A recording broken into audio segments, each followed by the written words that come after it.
Against all odds, next gen actually came out this year. Given the state of,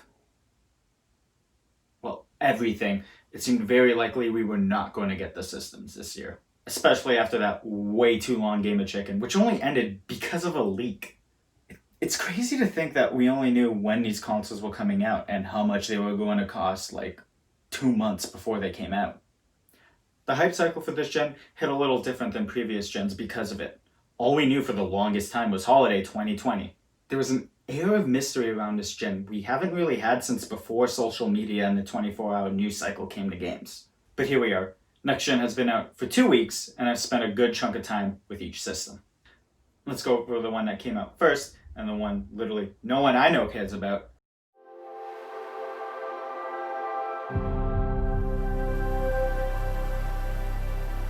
It's been a very long time since I've used an Xbox console. I got the PS4 over the Xbox One. I had a 360 and loved it. I was pretty loyal to Microsoft in middle school. But then all this happened. Fortunately, we have a product for people who aren't able to get some form of connectivity. It's called Xbox 360. Right. So stick with 360. That's your message if you don't, like it? This sold me more on a PS4 than anything Sony could possibly do. Microsoft was just clearly more interested in entertainment than video games at the time. It being an all-in-one entertainment system was a bad idea and a very bad read on Microsoft's part, as smart TVs have just become bigger and bigger over the years. Since Phil was promoted, I kept meaning to get a One. God, that's such a dumb name. The One S came out, seemed like a really good deal. Never pulled the trigger on it. Then the One X came out, and I really wanted something that could do 4K, but I ended up getting a PS4 Pro instead, mostly because I really liked how the Kingdom Hearts 3 PS4 Pro looks. And I never got an Xbox One. And I'm really happy I didn't, because I really like the Series X. My love for this system starts before you even crack it open. The packaging for it is really good. The front of the box proudly shows the coolest design feature of the Series X. The cooling fan. The back of the box has the really cheesy slogan and key art from a game that got delayed out of launch, which I find really hilarious. I laugh to hide the pain that was brought on by that delay. Where this presentation becomes perfect is when you actually open the box.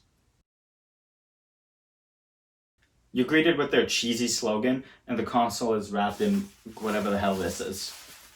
Opening this console feels like opening a present. I'm jealous of kids who are going to get the Series X for Christmas because they get to open their present twice.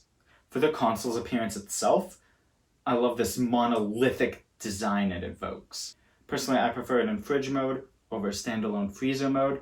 I just find it's a cleaner design that way, and it looks like it just breathes better standing right up. Hell, the Xbox logo on the front is oriented for fridge mode. The vent on the top is the coolest thing I've ever seen in a console. For the longest time, I thought the green highlights were just like an effect added in Photoshop, but it's actually just how the underside of the vent is colored. Walking up to it and seeing the greens and blacks just transform within each other is so satisfying to look at. I just really like how it looks and it just blends in. Wait. Okay, if there's any problem with the design, is that it blends in a little too well in entertainment centers, unlike some people. I'm trying to figure out where to put my Series X before I got it. I just used my subwoofer because it looks like a bigger version of it. I would have used my main woofer, but she wouldn't sit still and isn't Xbox shaped. The design is a major improvement from where we were last gen on the VCR. The Series X is honestly one of my favorite designed consoles. Sadly, the controller only really got one improvement, and I'm not really sure why they did it. The Series X controller is just the one controller too. It has all the same lack of features that the last controller had, but this time it's even worse because Sony is pushing a lot of tech in their new controller.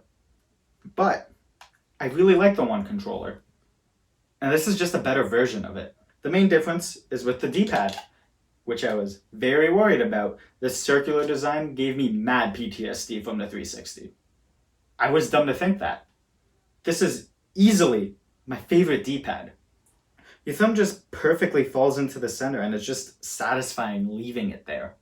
Using it feels like I'm not clicking down on it, but in a good way, if that makes any sense. With other D-pads, you have to put pressure on it. And like, yeah, with this design, you still do have to put pressure on the D-pad to use it, but it doesn't really feel like you're putting pressure on it. It just feels like your thumb is gliding around it.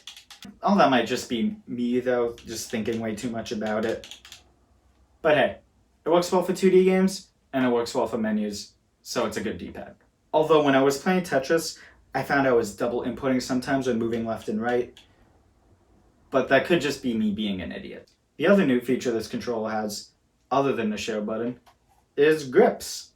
Just a lot of grips on the back and the triggers.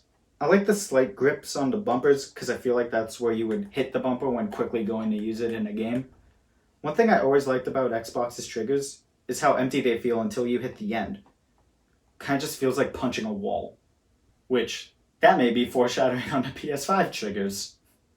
There also seems to be some rumble in the triggers. I'm not sure if that was there before though. Nonetheless, I like it. It's really satisfying using the Spartan laser in Halo. The biggest missing feature about this controller is a lack of gyroscope. Gyro aiming is the way of the future, in my opinion. There's a really good video about it by Nerl. I'll link it in the description. The video made me realize, oh yeah, everything should have a gyro aim option. But what really convinced me was my dog barking and Genshin Impact. I hate trying to line up a shot in it, solely because of Breath of the Wild. In that game, I can hit enemy weak points all day. But here in Genji, I found myself bouncing around the enemy like I'm trying to enter a Pokemon Center and I'm too lazy to stop the fast forward. This control not having gyro aiming shows that we're just going another generation without it being an option, except in like Switch version of games and maybe PS5 exclusives. A great looking console, but what's all that without games? This launch lineup is really missing Halo. These are the launch titles, all of which are enhanced on Series X if they were released on Xbox One, which is really good because all of them were released on Xbox One. I picked up Yakuza 7 with the system. It's not an exclusive, it is on the PlayStation consoles. But at least Microsoft announced it. This is my library. None of these games are exclusive to Next Gen or Series X. But there is one killer app that the Xbox has that the PlayStation 5 doesn't have. And that's Game Pass. Thanks to it, I can play some games I've been needing to replay, climb the ranks of a new multiplayer Tetris game, and just play games I missed out on because I didn't have an Xbox One. Yakuza 7 is super fun, and I'm really happy that the gamble of making it a turn-based RPG paid out for them. It feels so good to play Halo again after a decade of not playing one. Banjo is always a blast to replay. I can't wait to finally play the Ori games and fill that Quantum Break-sized hole in Remedy's catalog. Go play Control. Game Pass is a great showcase of Quick Resume too, especially if you're new to Xbox and you don't have any games on your account. I know they're like basically save states, but it's crazy how fast I can go from playing Yakuza to being in a match in Halo. One thing I can't really speak for is the backwards compatibility. I have no experience with the previous hardware and can't really say how much better games have been running on it. Tetris Effects Connected loads way faster than Tetris Effects on PS4 Pro. With VR? That's all I really got. That's truly the name of the game this gen. Speed. In my experience, games load in like 5 to 10 seconds. Although, I did notice Yakuza was loading a bit slower when I had more games to quick resume. But it's a new console launch, and some people have been having troubles with their systems. Luckily for me, I've only had like 1 or 2 minor things. Oh, simpler times. So, while I've been editing this video, I've had a lot of issues with Quick Resume and Game Pass games. The biggest one being the Master Chief Collection, where in matches I've had the game just fully freeze, but I think still running because you can still hear stuff. Then it would crash, and when I would reload the game, the title screen would load up fine, and very shortly after, it would freeze, and the only way to get the console to do anything was to hard reset it. So yeah, that sucks. It appears to be working fine now, I don't know. Anyways, back to the video. Yakuza has crashed a few times on me. I don't know if it's a disk drive, because I've heard some people saying that that's faulty. But it could also be Sega's fault, and I'm more inclined to blame Sega on this one. The overheating issue, at least in my experience, is not true. Yeah, the top of the console is hot, but that's where the air is being pushed out of. I put my hand at the back of the console, and it was pretty cool, so I'm just going to assume it's doing its job and venting out the hot air. Overall, the system is really good. But before we move on to the PS5, I gotta talk about how much damage Microsoft did to the Xbox brand last gen. At least in my life, no one cared about this thing. Everyone wanted to know what the PS5 was like when it came out. And even when the Xbox came out first, and I didn't have the PS5 yet, people were just still more excited about my PS5. Hell, 2 weeks after the console came out, my brother-in-law asked me when I was picking up the Xbox. He just didn't know it was out because no one was talking about it. It's crazy to think how hard they up after the success of the 360 that we reached a point where just no one cares about the new console. But that leads us to the main event of this console launch, the PlayStation 5.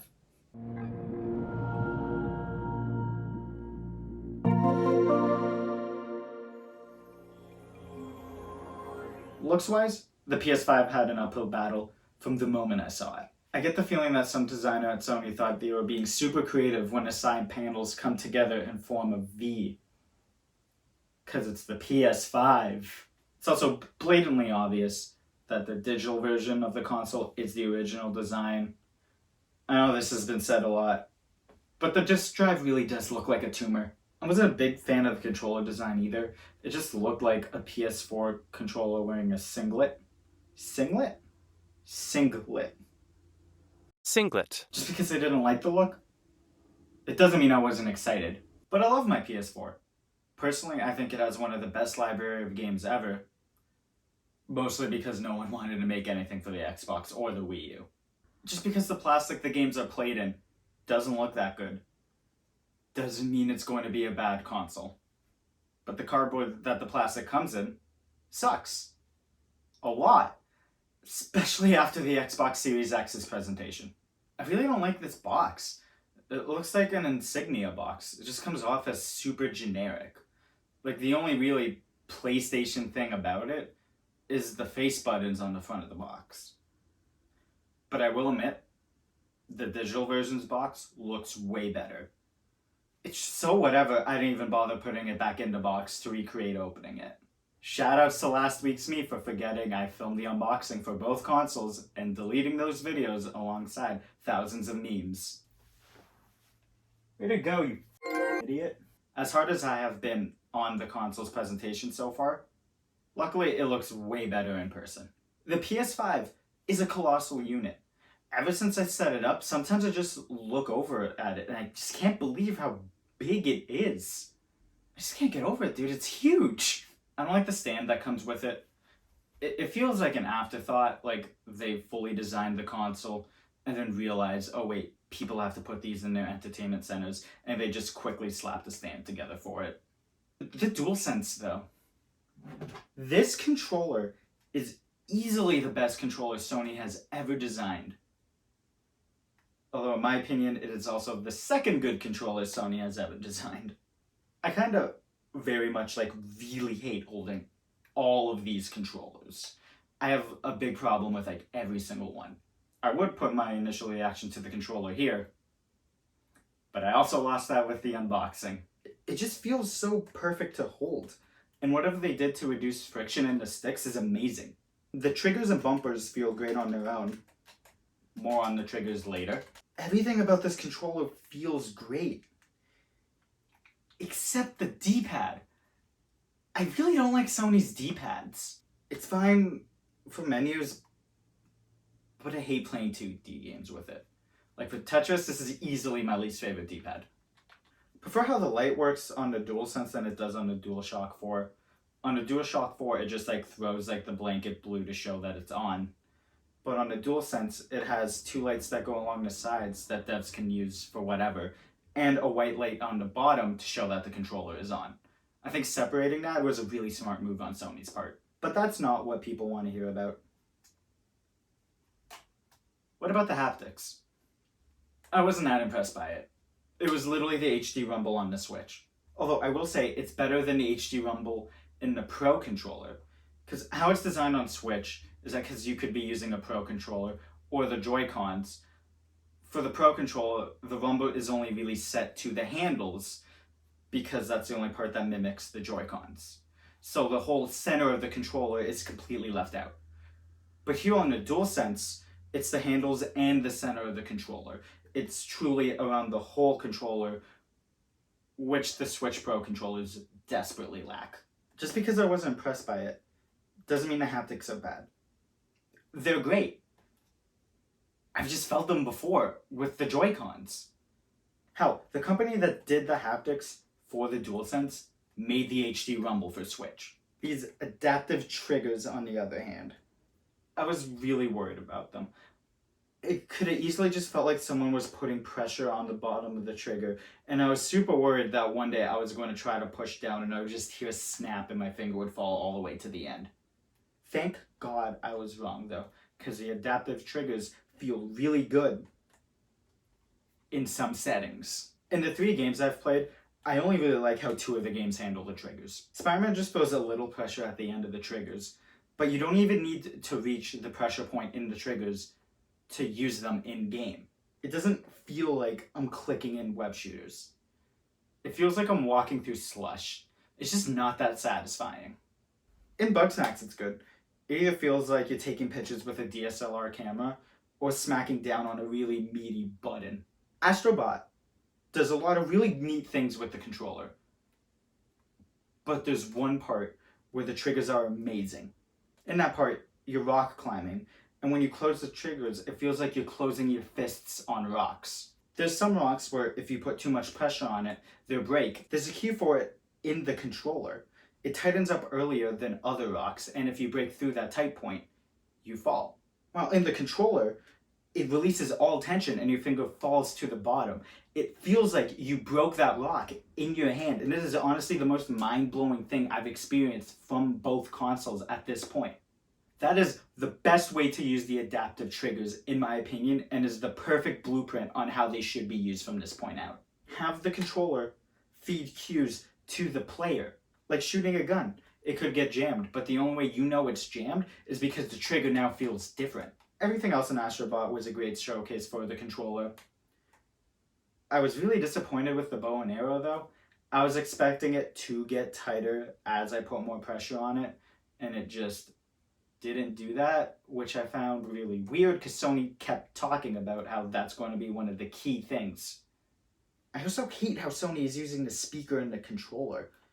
In Astrobot, it's just constantly making noise.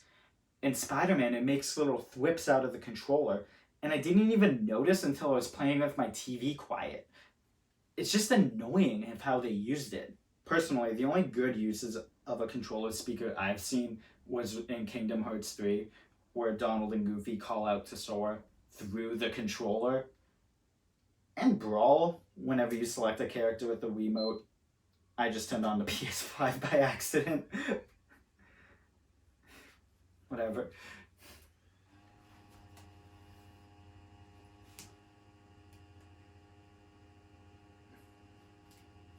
We're going to talk about that noise when I get to the complaints. Don't know if the mic is picking it up. If it isn't, I'll get a shot of it. But this thing is not quiet. I don't like that there's a microphone in the controller. I know it's going to make me way too paranoid that it's on. Hell, I've been getting worried that sometimes it's on in Halo. It's not even the same system. Here's the list of the games that the console launched with. Just take the Xbox launch lineup and replace the few Xbox exclusives with slightly more PlayStation exclusives. I picked up Spider-Man physically, downloaded Bugsnax free with PS Plus, downloaded Genshin Impact through backwards compatibility, and Astrobot comes packed in. Astrobot is a great showcase for what the controller can and will do for like a year until people stop using the gimmicks. It's the only game this gen that I want to show friends and family. When I'm allowed to have friends and family over. Bugsnax is this meme that turned out to be a surprisingly fun game. Genshin, is my only basis for backwards compatibility this gen. It ran so poorly on PS4, and there were times where the game would freeze to calculate damage, much like Two Worlds. But here on PS5, the game runs at a smooth 60 frames and loads quickly, just through the raw power of next gen. I didn't know this game could run so well. If SSD space wasn't such a luxury this gen, I would 100% play all of my PS4 games on my PS5. But I don't want to clutter up the SSD space with last gen games. Lastly, Spider-Man. It's a great entry into the Sony Spider-Man gameverse. It loads so fast. When I first died, I instinctively picked up my phone, started looking at it, looked up, and saw I was getting shot at because the game just loaded back into it instantly. Now, if you allow me to segue into problems with the PS5, people have reported that putting it into rest mode while playing Spider-Man has bricked their PS5. Luckily, I didn't have that problem. But it did almost blow up my PS5. After I beat the game, I was just doing cleanup on some challenges. The console sounded like it was starting up again or something. I didn't know what was happening. And shortly after it stopped, the game just froze. And then all power got cut to the console. I don't think the console overheated. I've never had that problem in my room. I'm pretty sure it was the game. It crashed. To be expected, new console. Not the biggest deal. Then I tried to turn it back on with the controller. Was not responding to the controller. Okay, gave it a bit more time. Tried it again. Still didn't turn on. Walked up and clicked the power button. It beeped. Didn't turn on. Clicked it again. Luckily, it did start up. So I forgot to mention this earlier, but before it crashed, the console went from white to blue, and it's normally blue when it's starting up. The really weird part is, the console had to make sure the SSD was all right, so it scanned it, which it only does when you unplug the console while it's on. Can someone in the comments explain to me what Sony is doing to their systems that power being cut to it can be very bad? No other system does this. And it just makes me paranoid that one day the power is going to go out while I'm playing my PS4 and I'm going to lose PT. The only thing scarier than PT is the thought of losing PT to a power outage. Anyways, luckily my PS5 is fine. Once it booted back up, it had me send a crash report for Spider-Man and for the console. My personal biggest problem with the PS5 is the UI. I don't like how it functions. PS4, simple. You click the home button, it takes you to the home screen. Click the home button again, it sends you back into the game. Hold the home button, it brings up the shortcut. Click the home button or hold it again, it removes the shortcut. Simple. PS5. Clicking the button brings up shortcut menu. Clicking it again takes it away. Holding the home button takes you home. Holding the home button does not take you back into the game, it just resends you home. I already don't like that they switch what takes you to the home menu and what takes you to the shortcut. I get that they want the shortcut to be more important here than it was on PS4, but it just feels like a weird change to me. It's just a clear downgrade of how it was done on PS4. I don't like the cards that much. I used it once in Spider-Man to go to a challenge. I thought it was just going to set like a waypoint, but it fast traveled me there, and I just really don't like the idea of the system's UI skipping gameplay, even if it is just walking from point A to point B. In Bugsnax, all it really did was change what objective I have going, which is like a nice time saver, I guess, but it's just like a weird thing to include. I think the most useless thing about the cards is the little hint system that they have, which is locked behind PS Plus for some reason. I've used the hints twice in Bugsnax. The first time, it just showed me exactly where the bug was in my area, showed me how to catch it. The second time I used the hint system, it showed me where the bug was and how to catch it. But it was in an area I've never been to, and it didn't explain how to get to the area, or did it tell me that I wasn't supposed to complete that quest yet. But then I guess a point for it. It is nice having a guide for a game that just came out, built into the system. Again, it's just weird that Sony made these cards, felt like they had to justify it, so they made up a fake problem, and then still put it behind a paywall. The only thing I like about the cards is that it tells you the completion percent for stuff and how much time it's going to take to like beat a mission. Although in Spider-Man, once it said I had 20 minutes remaining in a mission when I like did it in 2. I'm just going to assume whatever the AI is hasn't figured out how good I am at games yet. When I was writing this video, this is the point that I remembered PSVR exists, which is quite funny because I think Sony forgot about it. It's not natively supported on PS5 because there's no outlet for the camera to plug into. You have to get an adapter for it. I wasn't expecting to have that big of a con list for the PS5, but I do have a pretty big pro list for it. So before we compare the consoles against each other, let's just look at the pros and cons for both. Pros for the Xbox. It looks good. The controller is nice. Game Pass is amazing. The console is nice and quiet. Cons. The controller is extremely outdated compared to the PS5's controller, and it doesn't have a strong library of exclusives. PS5 pros and cons. Amazing controller. Backwards compatibility, from what I've tested, works very well. It looks nice. It's going to have a strong library of exclusives. Cons. The disk drive is very loud, like extremely loud. The UI I don't really like. I find a lot of the features in it completely useless. And I've had multiple issues with the system and I've yet to have a single one on the Xbox. But which console is better though? Personally, I only think there's one way to settle it.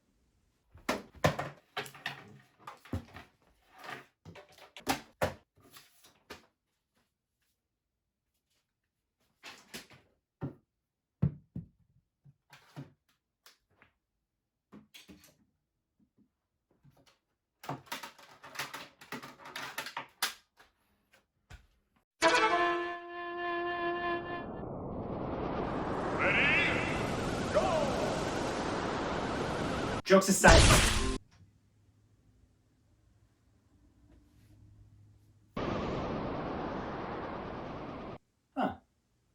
Jokes aside, all of the different versions of next gen each offer something different in my opinion. Except the PS5 digital. Don't get that one. If you don't care about the Sony exclusives and want to save money, I would highly recommend a Series S. Not being able to get used games does suck for the Series S, but Game Pass kind of does fix that. And once we reach a point that the console is just going to be too weak to run most games, hopefully xCloud should be up and internet will be good enough that you'll just be able to stream all your games to your system. It's the perfect streaming console in my opinion. If you do care about Sony exclusives, I'd say put out the extra money for a physical PS5. PS Now in its current state being bad doesn't really make it a good alternative to Game Pass, so not being able to get used games for the digital PS5 really sucks. Sony did say they're going to try to release a competitor to Game Pass, which to me just reads as them admitting PS Now is bad.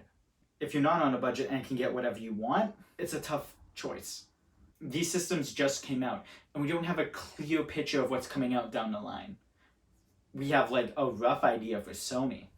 Final Fantasy 16 and Part 2 of the 7 remake are enough for me to want to get a PS5, and Halo Infinite is enough for me to get an Xbox. It really depends what you're looking to play and what your friends play on. If you're on the fence about which one to get, you're probably on there because you don't really care that much about the exclusive PlayStation has to offer.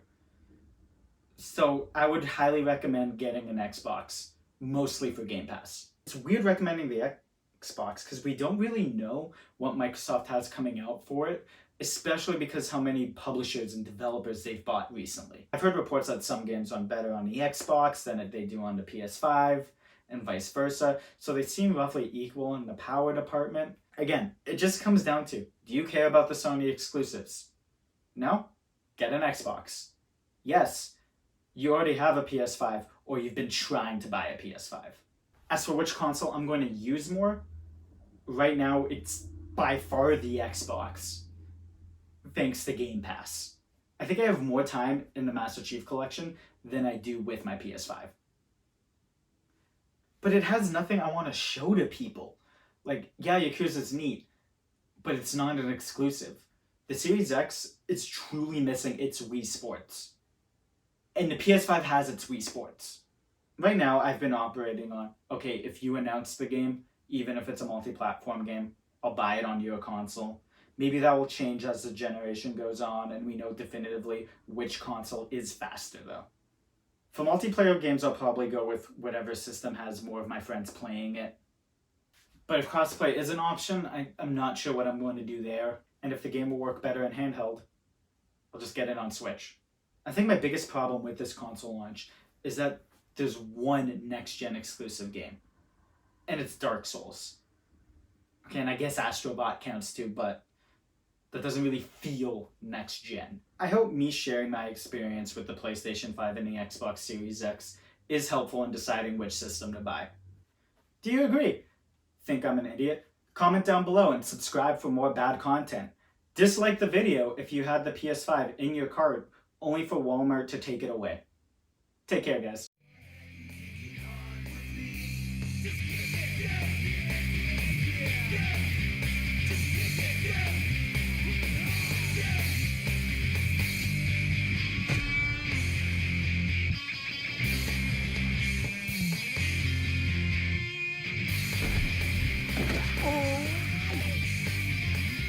Future's now, old man.